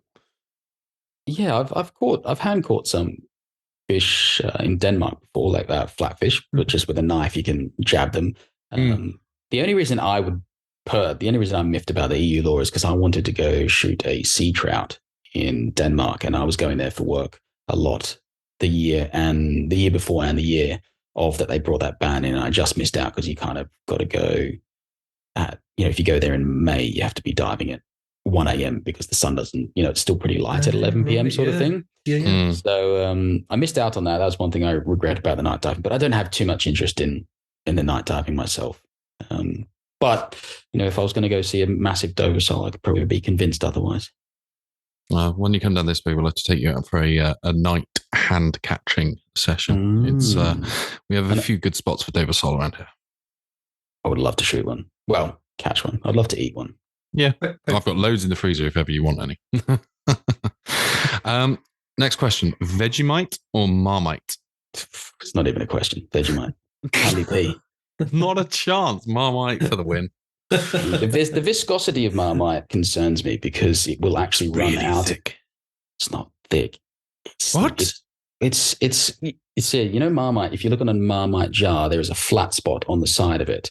And that is because when you get to the bottom of the Marmite jar, you can turn it on its side and store it that way so you can scrape it out easy with a knife because of its low viscosity compared to Vegemite, whereas Vegemite is a solid paste. You can leave a jar upside down and it won't come out. I love Vegemite. I don't think I've ever tried Vegemite then. Maybe I've tried some knockoff versions because I've always thought that Vegemite was like a liquid version of Marmite. Vegemite is like black boots polish. Right. Like proper thick. Like actually, and people say, oh, you're supposed to do a little bit of a toast. I put it on thick as I eat teaspoons of that gear. I could Vegemite on toast and bananas. I lived on that for nearly 28 days when I was on this expedition or that documentary in Timor-Leste because everyone got giardia from eating funky foods and stuff like that. Which is like a stomach parasite that lays an egg and then explodes in your intestines and you shit yourself for 7 days. Nice. Yeah, terrible. Everyone got it except me. But I would, in the morning, I'd just be like bananas, white bread, Vegemite. That's what I'm having for lunch. And then I would risk the biscuit. I would roll the dice on whatever they serve for dinner. But yeah, love it. Vegemite, cannot rate it high enough. Next one is, how do you keep up your dive fitness in the winter? I don't. Yeah. You said that you and Hannah were going to go join a club though, right? Yeah, I really want to just try and keep some of that fitness because when you with increasingly more travel destinations opening up now with the end of COVID, there's actually some decent places to go in January and February, which I would like to be a little bit more fit for than what I currently am. So I've never done much pool stuff. I've never done any free diving. I've never dived down on a line. Like most people in the first lockdown, we all did, let's see how long we can hold our breath on a bed sort of thing, like just chilling out because you were bored out to your mind. But that's probably the only sort of free diving related thing I've ever done. So yeah, it might help the spearfishing. I don't know. Just don't ask Bob McComb about the spearfishing and the free diving mix. Because anyway, you obviously don't see those posts because there's no reaction. I see plenty of those posts. No. Okay, right, cool. Anyway, I can. We've got our own choices. Anyway, whatever. Let's roll. That's it. Next question. This must have been copy and pasted. What are your tips for finding fish when continually diving new marks? I think there are a few basic things that you can that fish, fish like to have, and they're very similar to us. They like to have somewhere to live.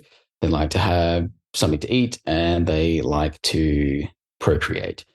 And I think when you can find something that fulfills any of those needs, that's generally where you're going to find fish. So a lot of these same rules apply. So whether you go to any country in the world, you see bait fish, there's going to be other fish eating it, generally speaking. Very rare that you're going to find bait without any other signs of predatory fish. If you have any current, fish always, bait will congregate on the upcurrent side of a structure. So, you have a reef, it's running north-south. And if the current's coming from the north and hitting the northern edge, that's where the fish are going to be. They're not going to be on the southern edge.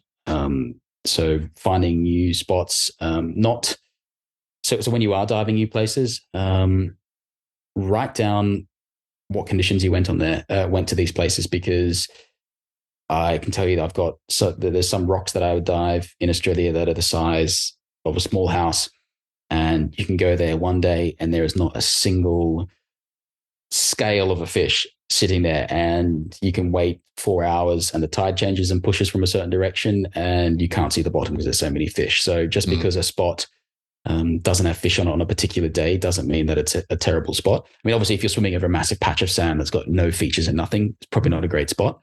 But yeah, fish need other fish. They need to eat. They need somewhere to live. So I would say by observing places where you are finding fish and translating that to new places, you can kind of get an idea of, oh, this looks like a fishy spot. And I guess that's just developing fish sense as it were. But yeah, just observe sometimes, and try and link similarities between different areas, and then just think about current, think about tide, think about time of year, think about when you've seen other fish.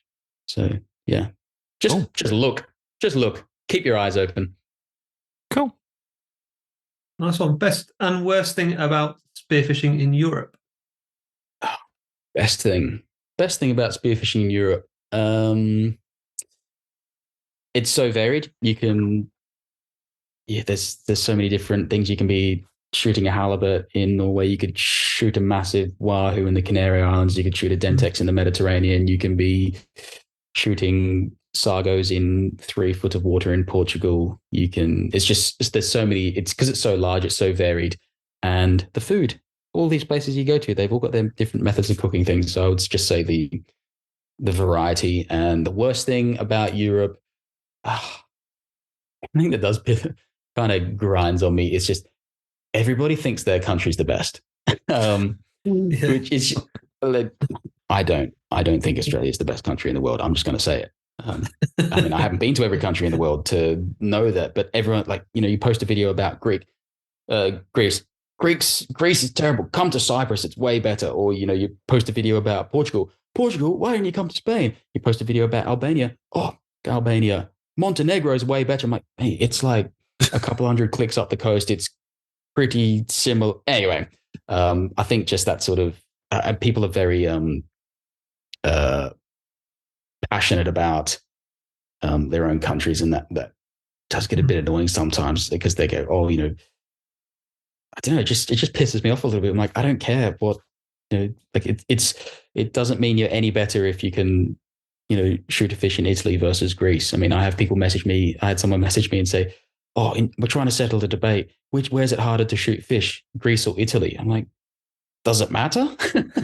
I think that kind of just annoys me. But except the Scandies. The Scandies are all really nice. They don't give a crap. They're just happy to dive. So in your escapades then, for the UK on that, I mean, I would have thought that the UK is quite humble in that. Do you get much sort of that? The UK is the best, England's the best, Scotland's the best, or It's just from the bloody Cornish.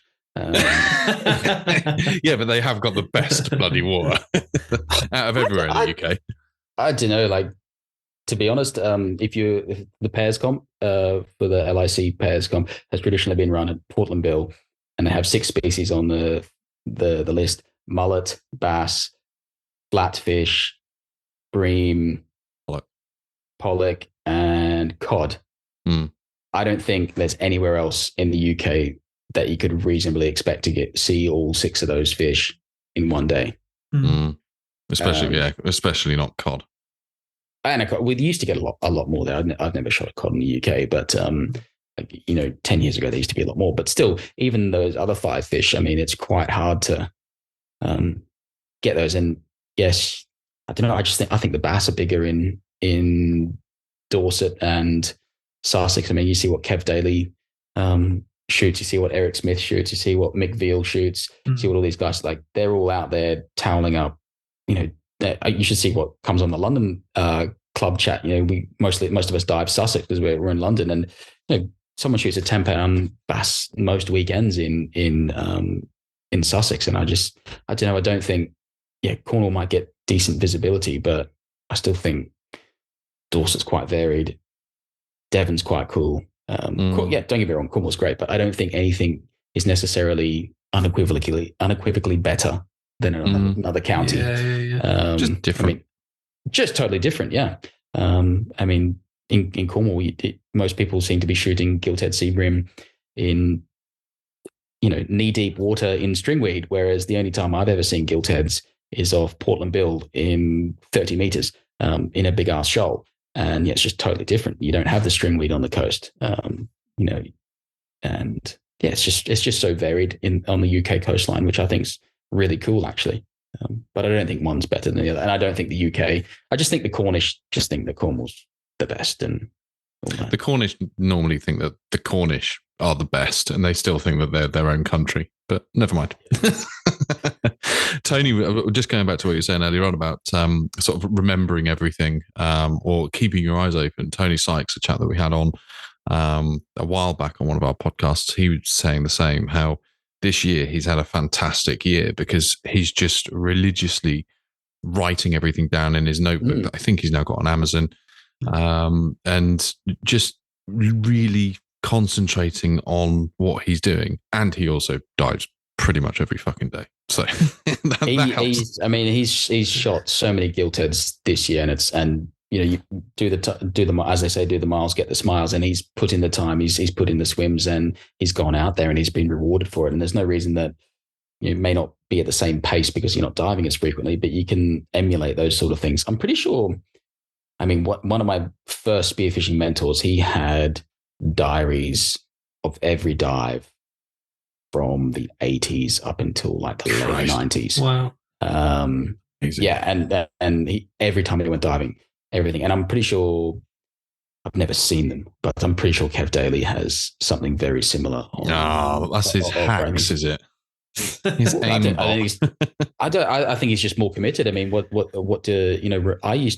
got diaries for maybe 4 years straight from Australia, but I would, you get lazy and I'm not committed enough. And I would write them down a week later, and by then it's not fresh in your memory and that sort of stuff. Or I'd get to the end of the month, I'm like, I'll write all my stuff around, what happened on those dives. And you look back on through, you flick through the pages and you go, I wrote this on the day, and then I wrote this one not on the day because, it's 2 sentences versus a whole paragraph and diagrams and that sort of thing. So yeah, exactly what Tony says. From what I understand, he hasn't been spearfishing for a terribly long time, but he's put in the effort, and he's obviously observed exactly the things that we've been talking about, where he's finding the fish, and he's got repeatable results. And that's why he went back, and I think for 1 week he just snotted a gilthead every day of the week almost. Yeah. Awesome. Yeah. So what small prep makes the biggest difference? I'm quite a gear nerd. So I think I've had this conversation many a time with people about, there's generally 3 things that make a great spearfisher: fish sense, diving ability, and gear. And, for me, fish sense you're always developing and learning. Diving ability, I'm not the deepest diver out there in the world. I don't have the longest breath hold. But gear, it's all those little 1%ers that add up to more success. Like that story I was telling earlier about the Red Emperor with Tim. Tim is phenomenal. He's him and Bryson are probably two of the best, certainly the two best divers I've dived with in Australia.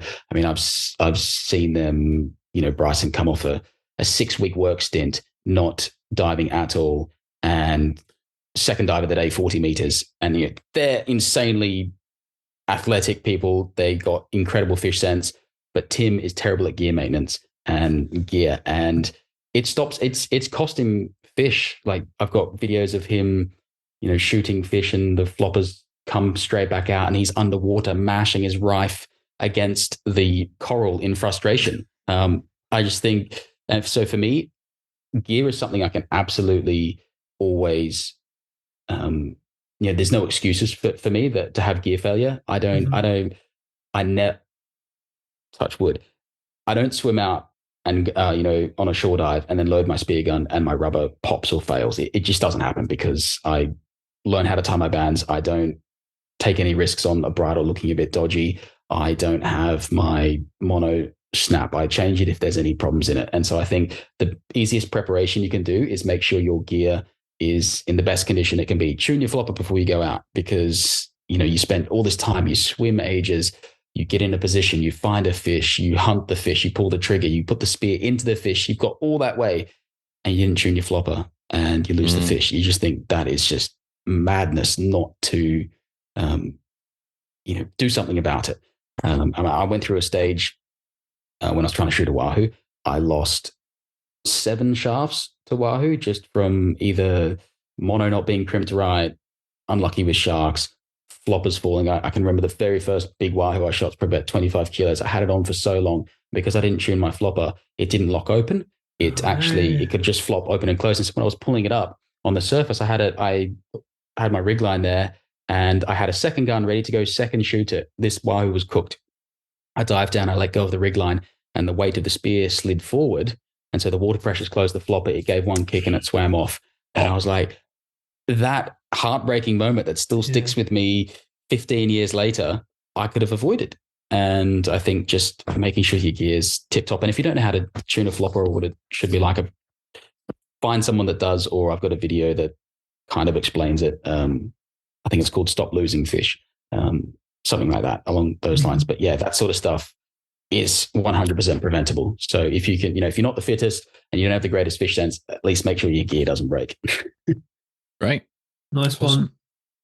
Next one is, what is the best? There's only 2 left, by the way. Just how long was our answer to that question? That was ridiculous. I was like, what's the best thing you can do for prep? Maintain your gear. And here I go. These were like quick 5 questions, weren't they? Yeah.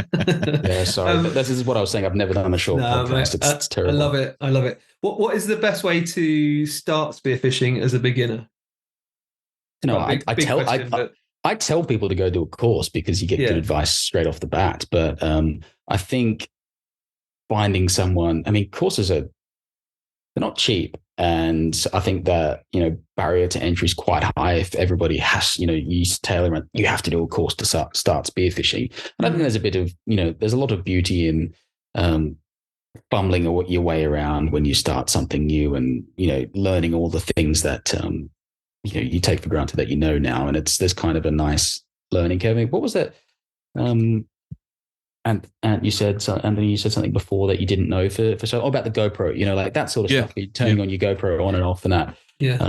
I think it's certainly not the fastest way to start shooting fish, but I would say just find somebody or join a spearfishing club. Joining a spearfishing club is way more economical than doing a spearfishing course. And it's a progression where you're part of a community that is going to teach you as you progress. Whereas you do a course, you've done that, and that's one compartmentalized piece of education. And then you might have a question 3 months later that you may not be able to go out and ask that course instructor. Diving with different people, you learn so much because everybody does things so differently. Like the amount of different gear I saw from Portugal to Spain, Albania and Greece and Italy, everybody's gear's so different. They do things for different reasons. Some of that you like, some of it you don't. But joining a club, I would say, as a new spearfisher, or find a friend that is into it. Can't stress their club enough. I was a big part of a spearfishing club, and it's it's a really beautiful thing when it's done well and not overly politicized. I can still remember. That's what I would have said. Is club for me was the biggest thing that sort of gave me the leg into other people that have already been spearfishing forever. Davo is one that I get ribbed for constantly as my sugar daddy.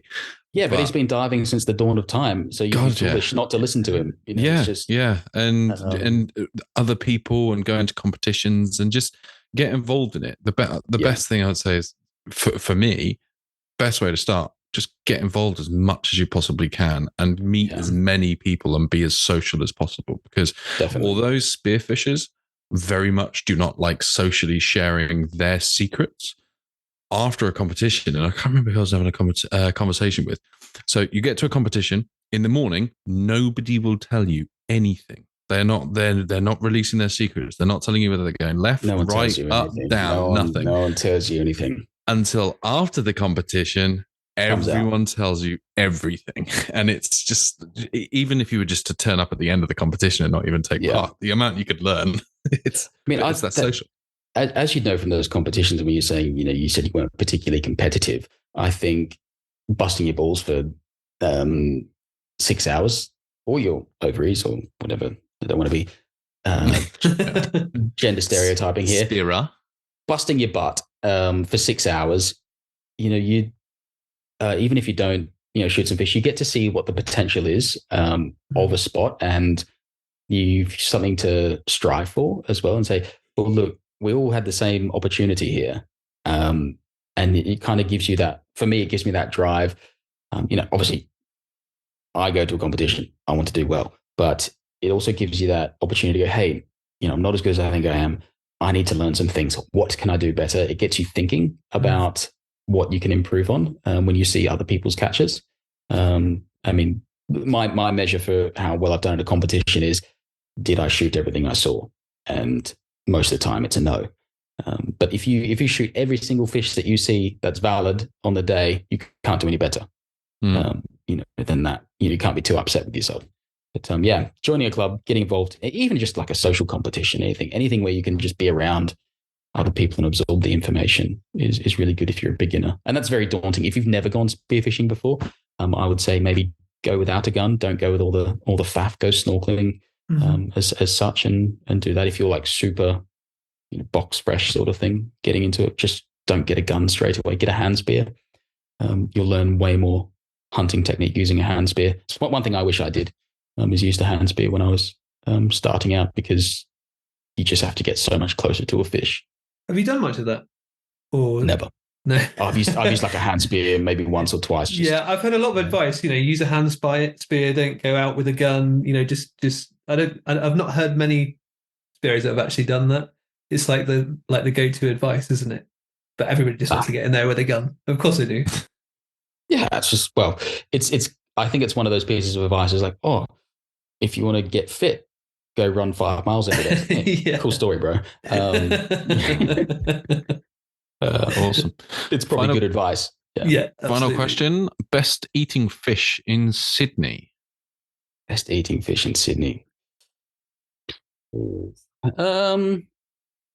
can get lots of different things in Sydney. I would probably say, if you would, maybe a red rock cod, which is the red scorpion fish. It's quite good in Sydney. Depends on your taste as well and what you're trying to cook. I mean, like a kingfish is, tail kingfish is great if you want to do some sashimi. The red scorpion fish, probably not the best thing for ceviche. Oh, they're all right for ceviche and that sort of stuff. But there's lots of tasty things, and it all depends on your personal preferences and how good you are at cooking. But if you were to go top 3, I would say probably your red scorpion fish, maybe a dusky flathead is quite good. Got a soft spot for those. Used to towel a lot of those up when I was younger, and they sit still. It's like the equivalent of a flounder in Australia, but a bit different. maybe a yellowtail kingfish. They're pretty good to eat for sashimi and that sort of stuff. But Nice. yeah, it's probably about it in Sydney. Oh, there's lots of other tasty fish you can shoot there, but if I was going to pick them, yeah, I'd say that. Need to try it Awesome. someday. Well, thank you so much, Dan. I know it's been quite an epic evening of questions. No problem at all. You must be knackered. Totally fine.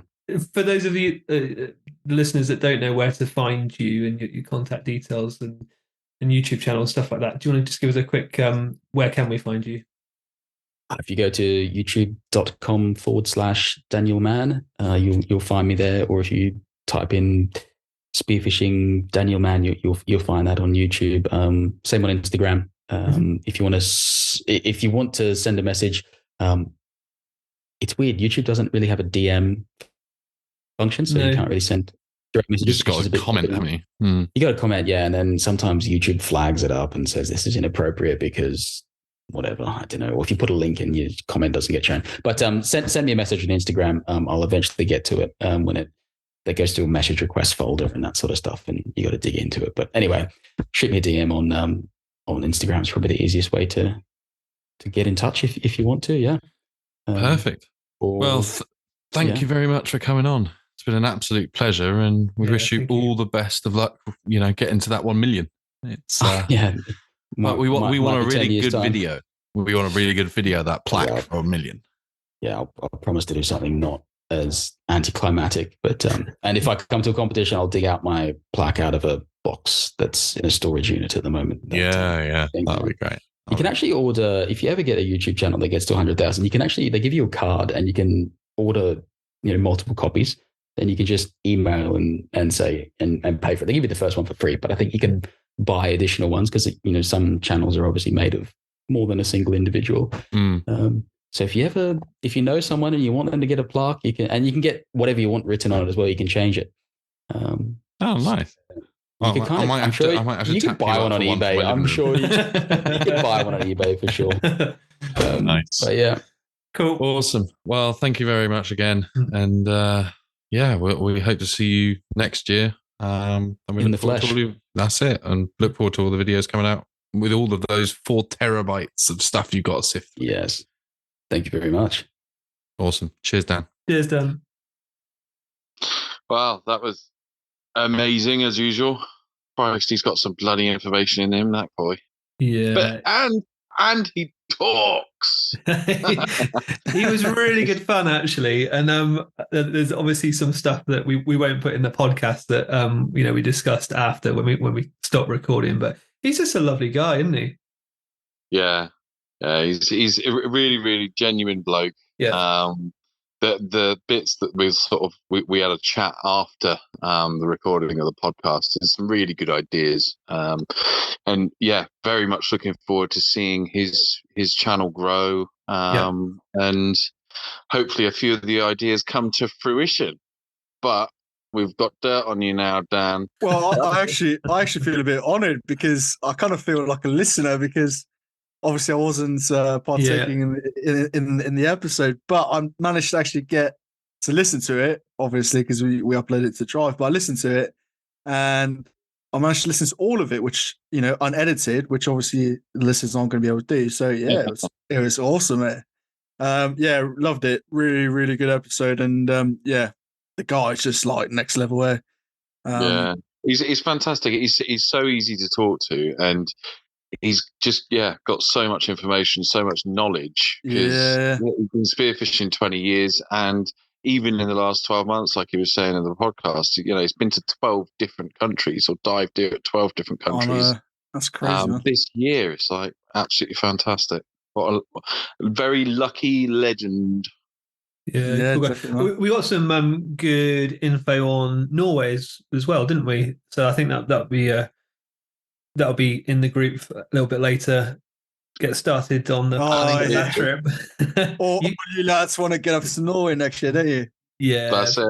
Well, I think this is going to be the third time I've probably said his name in this podcast, but Axel Olstervik, we're calling you out. You've messaged us before. Once you listen to this podcast, you need to get in touch so that we can arrange something for at least us three next year, but we've got a little group of our local friends that I'm sure probably another 3 or 4 would want to tag along. So we need to try and figure out a 7 of us trip to Norway. Sounds like a driving Anthony's van situation. Nah, Ben won't do it because of personal space reasons. It's fine. No, we're flying to Norway. I mean, how the hell Dave and Tom survived 13 hours with you both ways with me? Yeah, exactly. So yeah, no, it'll be something to look forward to next year. But I don't know if you're going to be able to fit in the Azores and Norway. Oh, man, I don't know what's going on. Permission. I was going to like that's a shock. Hey, Haley's still not happy with you since a couple episodes ago when you called her out. So, what did I say? You called her out because she didn't clean my wetsuit.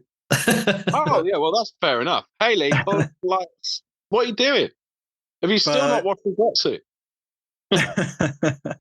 Yeah, we'll see what happens there, but yeah, it'd be epic, man. If we can get over there and sort something out, that'd be cool, man. So we got a few listeners over in Norway, so yeah, might be able to sort something out. Yeah, was it the 4th country on the stats? I think we had a thing from Spotify this week, didn't we? Breaking down the listener stats. Oh yeah, we had the Spotify. Was it called Wrap Up? I think it is. Yeah, that sounds right. Yeah. Yeah. So there was quite a few stats on there. I mean, literally, because I texted them over to you guys last night, didn't I? Because I looked at it and I thought, oh my god, what is this? And I was too excited, so I had to send it over to you. We're in the top 10% of the most shared podcasts globally.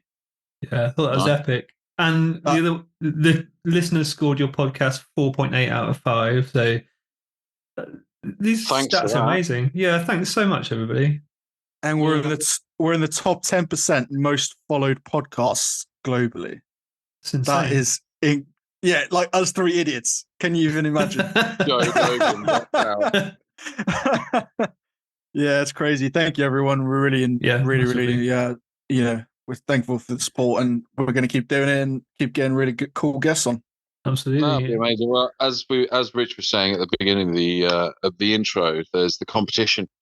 So, Rich, tell us again about the comp and how people can win shit. Yeah, so we got like quite a few cool prizes. But yeah, if you want to check it out, get involved. Follow us on Instagram. It's all on there. So it's the _Spear_hangout on Instagram, and all the details are there. And yeah, again, massive thank you to the sponsors for getting on board and providing the prizes. Yeah, amazing. And so, cough my guts up. What's coming up next week? I'm not sure, to be honest. I think we'll have to figure that one out. Yeah, but we do have a special guest the week after, don't we? We do. Yeah. Were we going to say, or should we? I don't know. I'd probably better confirm with him first. But yeah. Well, I think next week we were going to record one with someone that we're not going to drop until later on or something. I know we were playing around with how we were going to drop the dates for a Christmas special. So we definitely did not to mention it tonight because No. Yeah. So basically, we're planning to get a very popular person on, and we'll be dropping it over the Christmas period if it happens. Yep. Sweet lads. Oh, good luck in your operation tomorrow, Rich. Hopefully that gets rid of the pain. And cheers, lads. No worries. I'll catch you in a couple of weeks when I'm back in the water. Excellent. Well, we'll speak to you next week in the podcast. Catch you later. Cheers, guys. Cheers, boys. Good night.